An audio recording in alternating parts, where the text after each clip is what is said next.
boa noite a todos.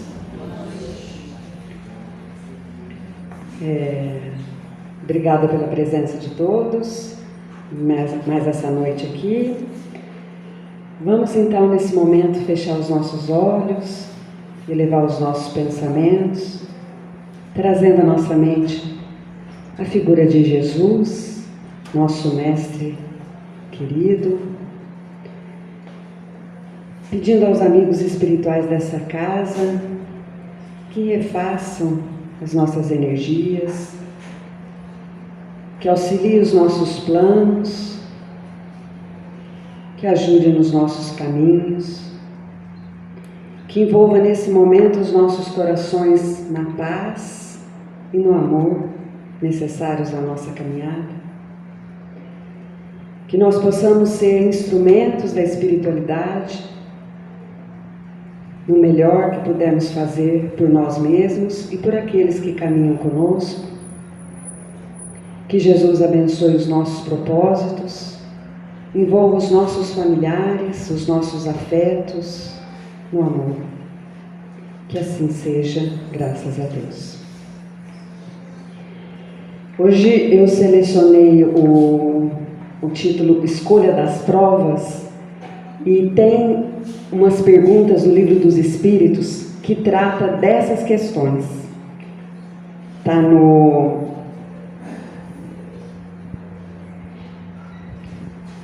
capítulo 6, Vida Espírita. E o item que fala justamente escolha das provas. É a questão 258. Vocês sabem que o Livro dos Espíritos é o primeiro livro da codificação. Foi o primeiro livro que Kardec indagou aos espíritos e eles responderam, e daí se seguiram os outros livros da codificação, que é o Livro dos Médiuns, o Evangelho segundo o Espiritismo, o Céu e o Inferno e a Gênese. Esse então foi o primeiro livro que Kardec codificou. Na pergunta 258, ele pergunta assim: no estado errante e antes de tomar uma nova existência corpórea, o espírito tem consciência e a previsão das coisas que lhe sucederão durante a vida? E eles responderam assim: ele próprio escolhe o gênero de provas que quer suportar, e é nisso que consiste o seu livre arbítrio. Aí a 258A continua: não é, pois, Deus que lhe impõe as tribulações da vida como castigo? Nada ocorre sem a permissão de Deus, pois é Ele quem estabelece todas as leis que regem o universo. Dando ao espírito a liberdade de escolha, deixa-lhe toda a responsabilidade de seus atos e suas consequências. Nada entrava o seu futuro. O caminho do bem, como do mal, está para ele. Se sucumbe, resta-lhe uma consolação, é que tudo não se acaba para ele, e que Deus, em sua bondade, deixa-lhe livre para recomeçar o que fez mal. É necessário, pois, distinguir o que é obra da vontade de Deus e que é a da do homem. Se um perigo vos ameaça, não fostes vós que criastes esse perigo, foi Deus. Contudo, tendes a vontade de a ele vos expor, porque vedes nele um meio de adiantamento, e Deus o permitiu. Então, nessas duas perguntas aqui, a gente observa que nós pedimos o gênero de prova que atravessamos aqui na Terra. E muitas vezes esse gênero agora nos parece extremamente difícil. Essa prova que atravessamos nos parece extremamente difícil. Mas dizem os espíritos que quando, lá no plano espiritual, ou como eles chamam, na erraticidade, que é o espaço entre duas vidas, né, entre duas reencarnações, é chamado período de erraticidade. Nesse período, nós temos uma visão ampla do que foi o nosso passado e do que nos espera no futuro, uma ideia do que nos espera no futuro. E com esse pensamento mais amplo, nós conseguimos formar as nossas provas, idealizar como que nós vamos vivenciar aquilo. Por exemplo, eu posso ter sido em outra vida uma pessoa extremamente egoísta, avarenta. Então eu sou colocada, eu peço que na minha prova futura, na minha reencarnação futura, eu atravesse essa dificuldade em contato com pessoas em que eu possa desenvolver o contrário do egoísmo, eu possa desenvolver o altruísmo, eu possa desenvolver a benevolência. Então, as provas que nós pedimos têm relação com aquilo que nós precisamos desenvolver moralmente falando. Mas só que nós chegamos aqui, o véu do esquecimento, e a gente vê aquela prova, enxerga aquela prova, aquela dificuldade, como um castigo, como se Deus estivesse nos punindo. Muitas vezes nas nossas provas mais difíceis, passa pela nossa cabeça que nós não merecemos estar passando por aquilo, que aquilo não é porque nós somos pessoas boas, e isso que nós estamos passando é muito difícil. A nossa capacidade de suportar não está conseguindo alcançar. Quantas vezes nós pensamos isso? E Kardec vem então através dos Espíritos nos falar: nós escolhemos as provas. E aí na questão 259 ele continua assim, ele pergunta: se o espírito pode escolher o gênero de provas que deve suportar, segue-se daí que todas as tribulações que experimentamos na vida foram previstas e escolhidas por nós? Todas, veja bem aqui, eles respondem: todas não é a palavra, pois não se pode dizer que escolhestes e previstes tudo o que vos acontece no mundo, até as menores coisas. Escolhestes o gênero de provas. Os fatos de detalhe são a consequência de vossa posição e, frequentemente, de vossas próprias ações. Se o espírito quis nascer entre malfeitores, por exemplo, ele sabia a que arrastamento se expunha, mas não cada um dos atos que viria a praticar. Esses atos são efeito de sua vontade ou do seu livre-arbítrio. O espírito sabe que, escolhendo tal caminho, terá de suportar tal gênero de luta. Sabe, pois, a natureza das vicissitudes que enfrentará, mas não sabe quais acontecimentos o aguardam. Os detalhes dos acontecimentos nascem das circunstâncias e da força das coisas. Somente grandes acontecimentos, aqueles que influem sobre o destino, são previstos.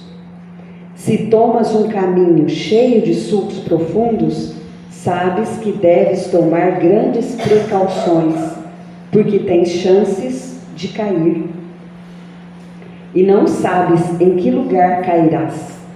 Pode ser também que não caias, se fores bastante prudente. Se, passando por uma rua, uma telha te cair na cabeça, não creais que estava escrito, como vulgarmente se diz. Então, o que essa resposta ela nos fala, né? Eu escolho o tipo de prova, eu escolho muitas vezes a família, eu escolho aquele meio social, mas tem alguns acontecimentos menores que vêm à nossa vida e que não têm relação com as nossas escolhas na erraticidade.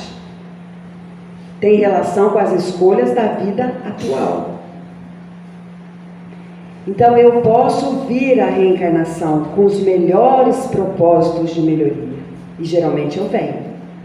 Por isso o espírito tem medo de falhar. Quando chega aqui, como dizem os espíritos, os arrastamentos podem nos levar. Eu posso deixar vir à tona toda aquela minha intolerância religiosa, o meu preconceito, o meu egoísmo, a minha vaidade. Eu posso deixar que todas essas mazelas que eu vim para vencer me vençam. E eu falho naquelas provas que eu escolhi. Acontece muito conosco, acontece com todos nós. Mas a misericórdia de Deus sempre nos dá nova chance, sempre nos dá novas oportunidades. E o esforço que a gente pode fazer nisso é diário, como dizia Jesus, né? A oração e a vigilância. Porque eu posso não estar bem um dia, mas não estar bem todos os dias é um problema. Eu posso ser egoísta às vezes ou em algumas situações, mas permanecer sendo egoísta é um problema. O que eu tenho feito para modificar as minhas más tendências, sabendo que eu as tenho? O que eu tenho feito para mudá-las? Qual esforço eu tenho feito? Individual, meu, não da religião que eu frequento, não da família que eu estou. Qual é o esforço que eu tenho feito para isso? Será que eu tenho procurado me policiar? Será que eu tenho procurado estudar, procurado entender minhas reações? Aquela emoção que eu não consigo controlar, que existe, está em mim, mas eu ainda não consigo lidar com ela? O que eu tenho feito com isso? Essa é a grande questão que a gente atravessa, né? Porque conhecimento não nos falta. Não falta nenhum de nós. Saber viver o que a gente aprender se torna mais difícil. Esse é o nosso esforço diário. E aí Kardec continua assim com os espíritos. Na 261 agora. O espírito, nas provas que deve suportar para chegar à perfeição, deve experimentar todos os gêneros de tentações, deve passar por todas as circunstâncias que podem excitar nele o orgulho, a inveja, a avareza, a sensualidade, etc. E eles respondem assim: certamente que não, pois sabeis que há espíritos que desde o começo tomam um caminho que os isenta de muitas provas. Mas aquele que se deixa arrastar para o mau caminho, corre todos os perigos desse caminho.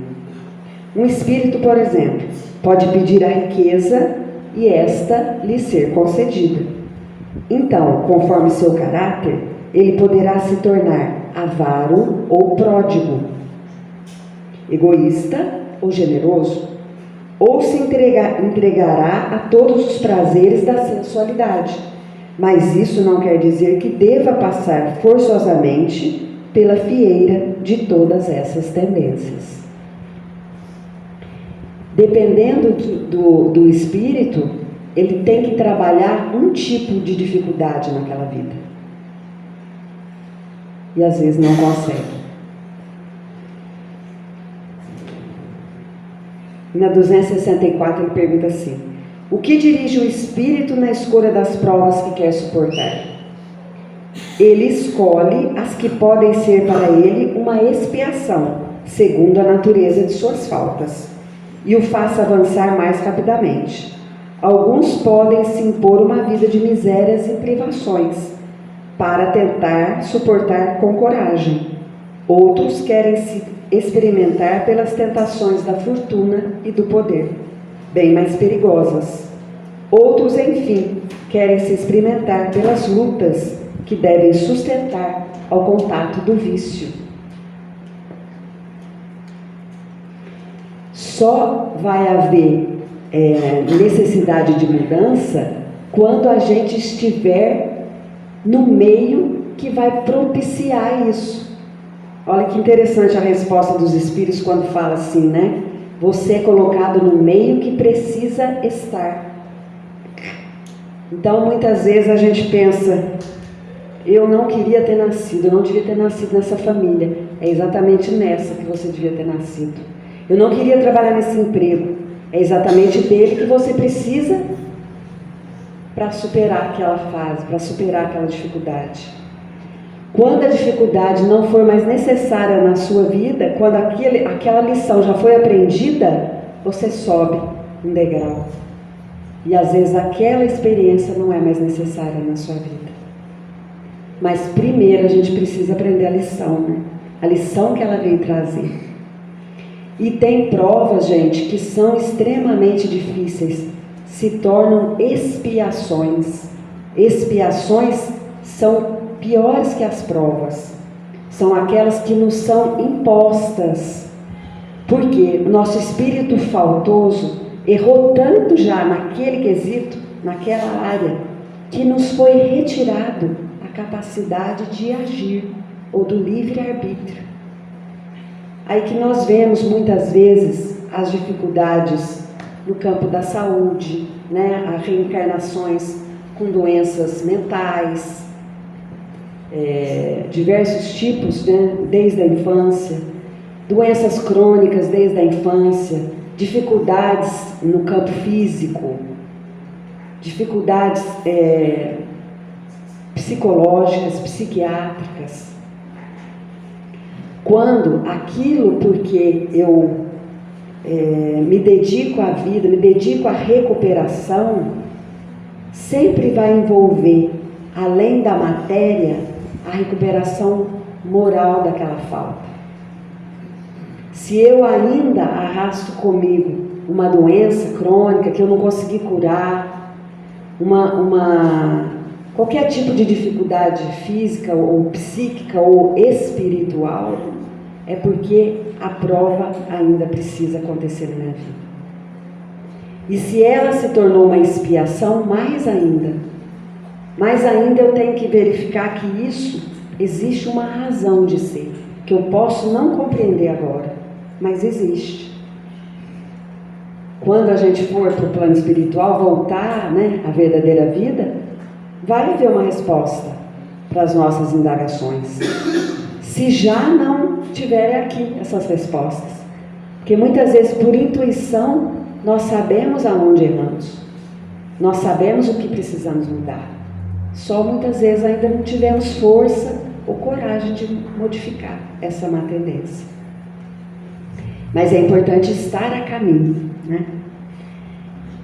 Eu trouxe um livro aqui do José Carlos de Luca, que o título do livro é Feliz. E eu gosto muito desse autor, porque ele é um autor espírita, mas esse livro não é psicografado. Então ele é palestrante, ele já esteve aqui em Alfenas, né? E ele faz umas colocações simples, mas que trazem uma história por trás para a nossa vida. E uma das que ele fala aqui hoje, que eu vou trazer para vocês, é que ele cita aqui o Nelson Mandela. Alguns de vocês conhecem, outros mais novos talvez não. Nelson Mandela esteve preso e ele lutou muitos anos. Eu vou ler aqui a história dele e depois a gente comenta.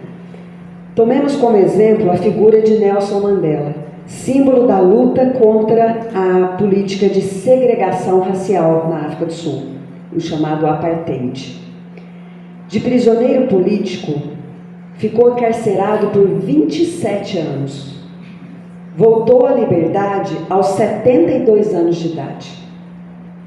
Após longo período no cárcere, chegou a dizer: a prisão, longe de enfraquecer nosso espírito, tornou-nos mais determinados a continuar nessa luta até a vitória.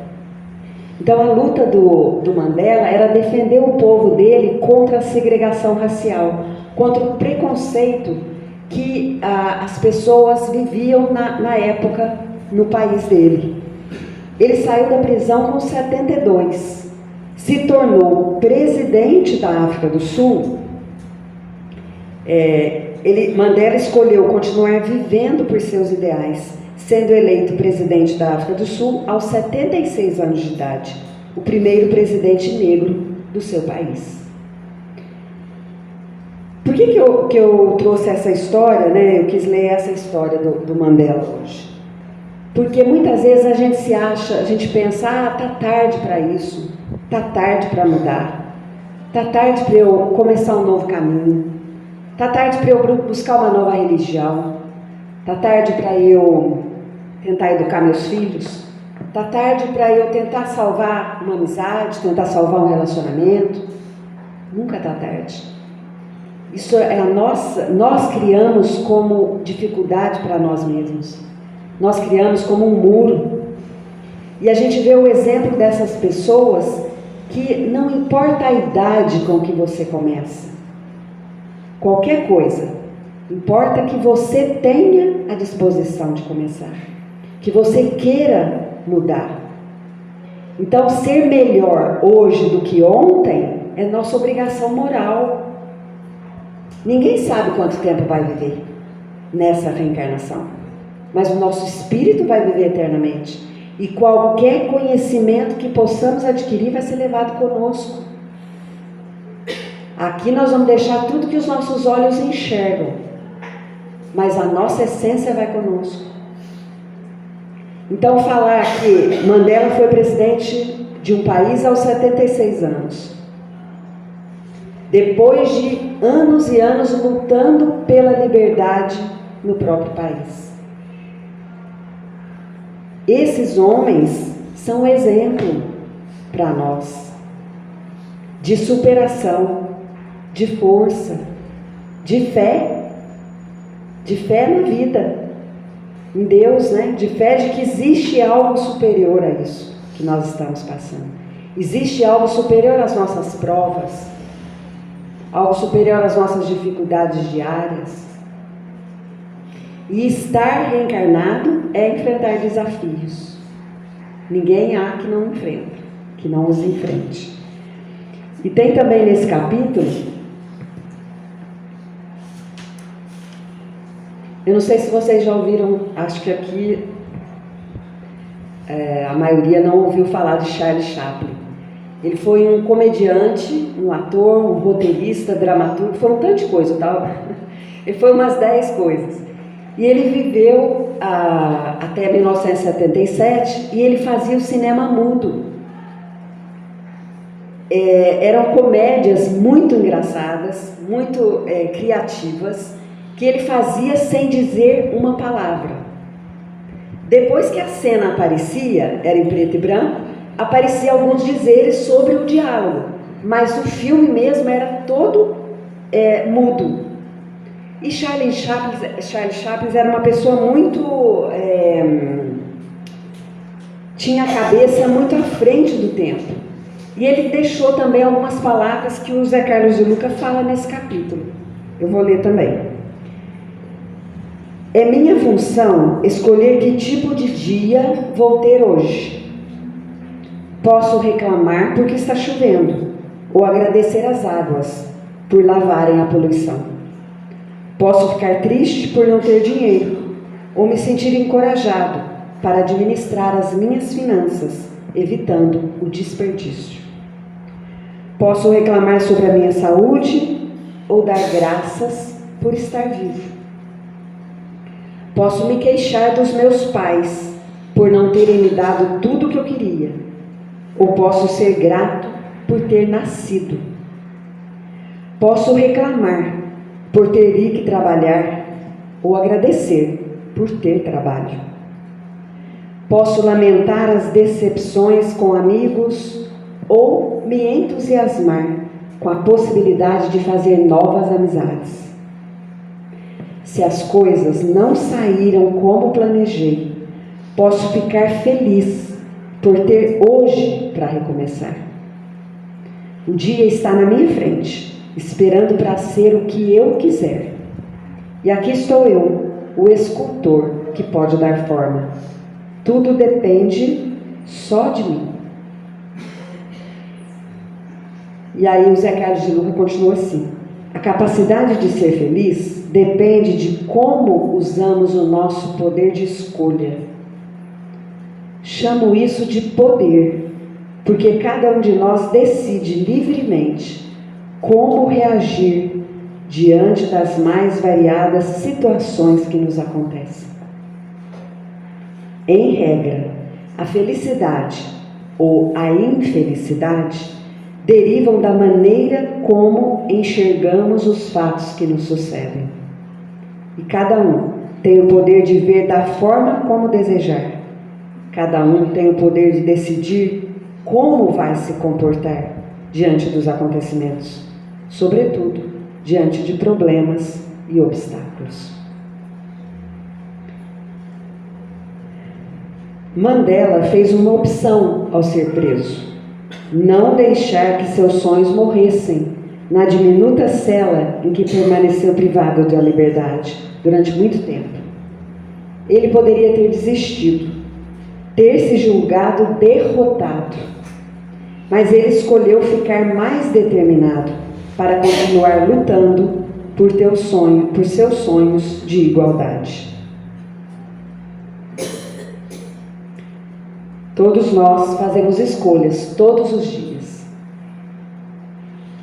Cada escolha que fazemos vai repercutir em nós e no nosso futuro. As escolhas que nós fizemos no passado não podem ser mudadas, como diz aquela frase do Chico. Mas o que eu estou fazendo agora vai decidir as escolhas futuras. As escolhas da agora vão decidir o nosso futuro. O que eu tenho feito para que essas escolhas sejam benéficas para mim? O que eu tenho feito para que eu tenha frutos, bons frutos do que eu estou plantando? Essa é a questão, né, que a gente coloca aqui e que cada um de nós, acredito, já temos feito, já temos procurado. Se estamos aqui, se professamos hoje, acreditamos pelo menos ou somos simpatizantes de uma doutrina que sabe que a vida continua depois da morte, que isso aqui é só um tempo que ficamos na carne e que depois voltaremos ocupando novos corpos para novos aprendizados, nós estamos no caminho. E todos nós temos as nossas dificuldades e falhas. Mas a forma como lidamos com isso, que nos sirva de exemplo Mandela. Que aquilo que nos possa derrubar, nos possa deixar cair, seja aquilo que nos erga.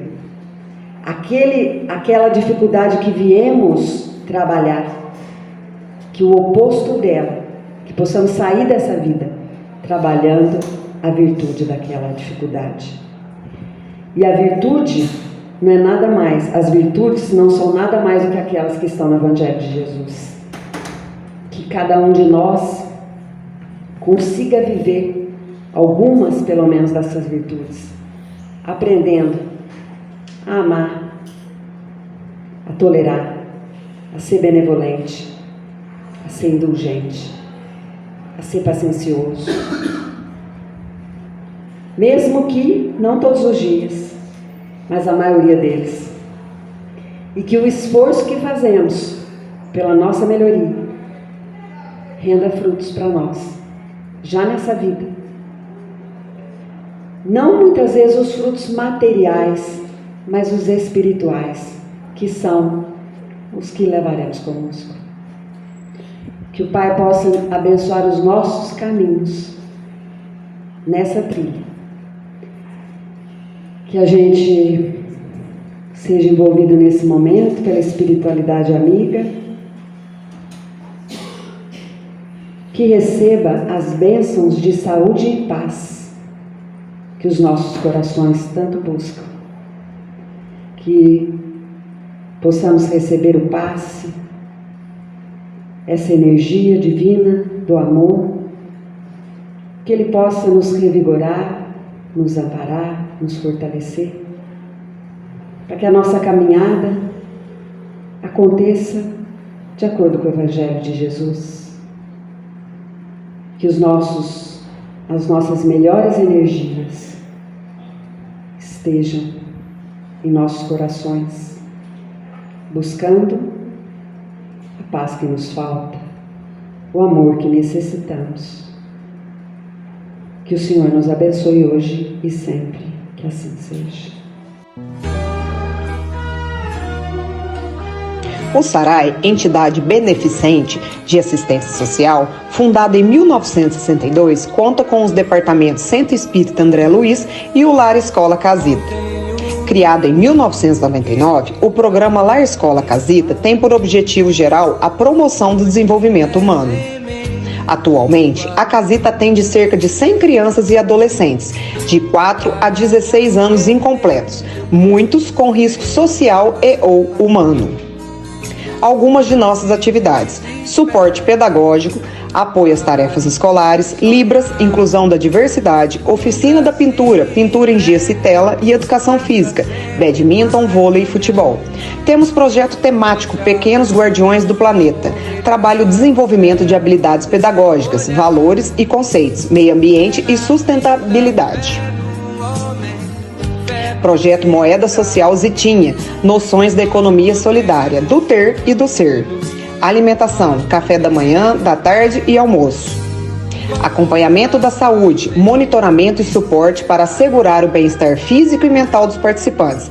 Psicólogos, projetos, prevenção de cáries, odonto, aprender a crescer, medicina, plantio de horta caseira e compostagem. Programa Apoio à Família, apoio psicossocial e material. Funcionários. Ao todo, somos 11 funcionários para manter estes projetos, esta rede de apoio a essas crianças e suas famílias. Reflexão. Muitas das coisas que precisamos podem esperar. A criança não pode. É exatamente agora que seus ossos estão se formando, seu sangue é produzido e seus sentidos estão se desenvolvendo. Para ela, não podemos responder amanhã. Seu nome é hoje. Ajude-nos. Seja um contribuinte de um mundo melhor. Pix 16 65 26 38 1000 contra 47. Ou para outras formas de contribuição, ligue 3291 1480 ou também pelo WhatsApp 3291 1480.